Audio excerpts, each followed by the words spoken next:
এটাও বিহাৰী তিনিচুকীয়াত থাকিবলৈ দিয়া নহব। তিনিচুকীয়াত বন্ধ হ'ব লাগিব বিহাৰীৰ দপদপনি।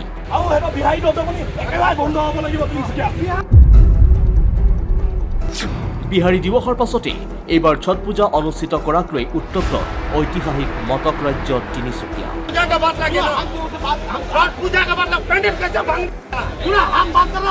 এই অধিকাৰ দিলে কোনে? ছট পূজা পাতিবলৈ বিহাৰীয়ে ক'ত অধিকাৰ পালে? মটক ৰজা সৰ্বানন্দ সিংহৰ স্মৃতি বিজড়িত নপুখুৰীত ছট পূজা অনুষ্ঠিত কৰিবলৈ অনুমতি প্ৰদান কৰিছিল তিনিচুকীয়া পৌৰসভাই।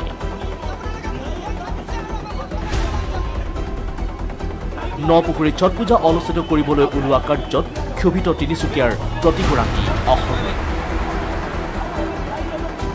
নিশাই উত্তপ্ত কৰি তোলাত কাৰ্যসূচী বাতিল কৰে জিলা আয়ুক্তই।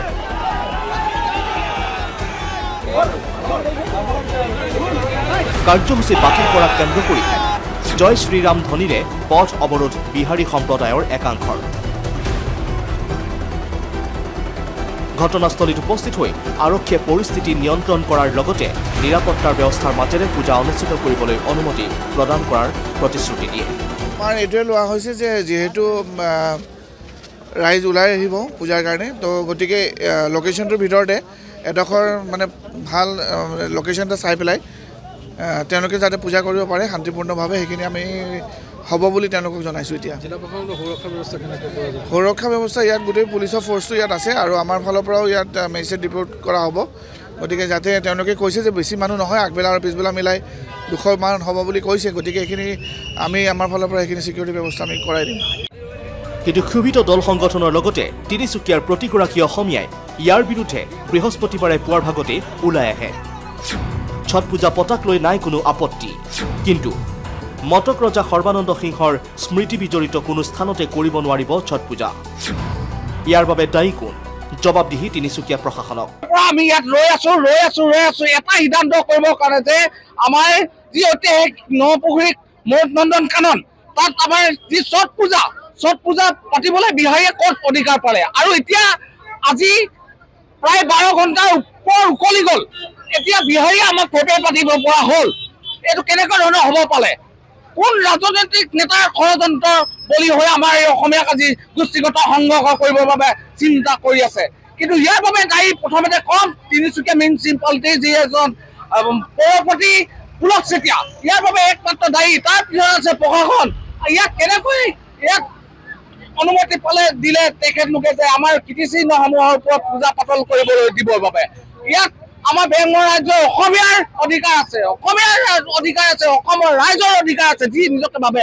চেতিয়া উপাধিকাৰী প্ৰথমেই তেখেতক আমি মটক মহিলা পৰিষদ তিনিচুকীয়া জিলা সমিতিৰ ফালৰ পৰা তেখেতক প্ৰথমে ধিক্কাৰ জনাইছো। আমাৰ শান্তিত বাস কৰা আমাৰ জনগোষ্ঠী তেখেতসকলে অশান্তিৰ বীজ বিয়পাবলৈ সৃষ্টি কৰিছে। কিন্তু ছট পূজাত আমাৰ কোনো আমি বিৰোধিতা নহয়, ছট পূজাত তেখেতসকলে পাতিব পাৰে, কিন্তু আমাৰ যিটো ঐতিহাসিক নপুখুৰীত ইয়াত ছট পূজা কোনোপধ্যে আমি পাতিব দিব নোৱাৰো আৰু নিদিওঁ। আৰু অদূৰ ভৱিষ্যতলৈ ইয়াত এনেধৰণৰ বহিৰাগতৰ বনিয়াই নিজৰ কিছুমান পূজা পাৰ্বণ কৰিবলৈ তেখেতসকলে ইয়াত নকৰাই ভাল। আমি সজাগ হৈ আছো। ইপিনে ঘটনাক লৈ আলফা স্বাধীনৰ প্ৰেছ বিবৃতি। নপুখুৰীত ছট পূজা আয়োজনৰ সিদ্ধান্ত তাৎক্ষণিকভাৱে বাতিলৰ বাবে জিলা আয়ুক্তক আহ্বান।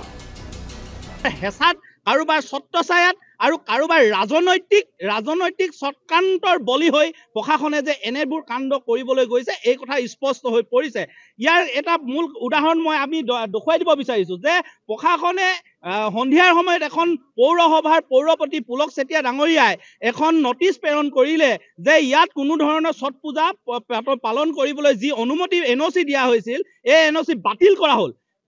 তাৰ পাছত কিয় আকৌ পুনৰ ছট পূজা পাতিবৰ বাবে তেওঁলোকে অনুমতি প্ৰদান কৰিছে, এই কথা আমি স্পষ্টভাৱে আমি জানিব পাৰিছো যে ইয়াত বিশিষ্ট যিসকল ৰাজনৈতিক নেতাৰ ষড়যন্ত্ৰ আছে, এই কথা গম পাইছো। এটা কথা আমি পুনৰবাৰ ৰাজনৈতিক বিষয়ববীয়াসকলক আমি জনাই দিব বিচাৰিছো জনগোষ্ঠীয় আৱেগক লৈ যাতে তেওঁলোকে ৰাজনীতি নকৰে অসমীয়াৰ তিনিচুকীয়াত আপোনালোকে এটা কথা ভাবিলে ভুল ভাবা হ'ব যে তিনিচুকীয়াত অসমীয়া মানুহৰ সংখ্যা কম আপোনালোকক এটা কথা আমি জনাই দিব বিচাৰিছো তিনিচুকীয়াত বসবাস কৰা গাঁৱে ভূঞে চহৰে নগৰে বহু সংখ্যক আমি বহু খিলঞ্জীয়া লোক জীয়াই আছো মূৰ দাঙি হিৰ ফুলাই আমি আছো আমি সেইসকল কিন্তু জাগিবৰ হলে তিনিচুকীয়া অশান্ত পৰিস্থিতিৰ সৃষ্টি হ'ব গতিকে আমি পুনৰবাৰ জিলা প্ৰশাসনলৈ এই চেগতে আমি আহ্বান জনাইছো যে অহা কালিলৈ যদি যিকোনো পৰিস্থিতিত যদি পৌৰসভা বা জিলা প্ৰশাসনে যদি ইয়াত ছট পূজা পাতিবলৈ হয় ইয়াত যদি কিবা যদি অপ্ৰীতিকৰ পৰিস্থিতিৰ সৃষ্টি হয় আজি আপোনালোকে জানে যে নিশা আজি এতিয়া 2 বাজিবৰ হ'ল এতিয়া নপুখুৰীৰ পাৰত 150-200 ল'ৰা এতিয়াও সজীৱ হৈ আছে আমি অনুৰোধ জনাইছো যে এওঁলোকক আমাৰ প্ৰাপ্য আৰু আমাৰ অধিকাৰখিনি তেওঁলোকে যাতে কাঢ়ি নিবৰ বাবে চেষ্টা নকৰে আমাৰ সম্পদসমূহ তেওঁলোকে বনিয়া গোষ্ঠীয়ে লৈ গৈছে কিন্তু আমি আজি পৰ্যন্ত আমি একো কোৱা নাছিলো কিন্তু আৰু সহ্য নকৰো নপুখুৰী পাৰত কোনো ধৰণৰ ছট পূজা পাতিবলৈ দিয়া নহব সমন্বয়ৰ মাজেৰে বাস কৰা তিনিচুকীয়াত সকলোৱে যাতে শান্তি শৃংখলাৰে বাস কৰে তাৰ বাবে আহ্বান জনাই ওলাই আহিছে বিভিন্ন জাতি জনগোষ্ঠীৰ লোকসকল কিন্তু শেহতীয়াকৈ উত্তপ্ত পৰিস্থিতিৰ সৃষ্টি হোৱা পৰিলক্ষিত হয় news desk report India today any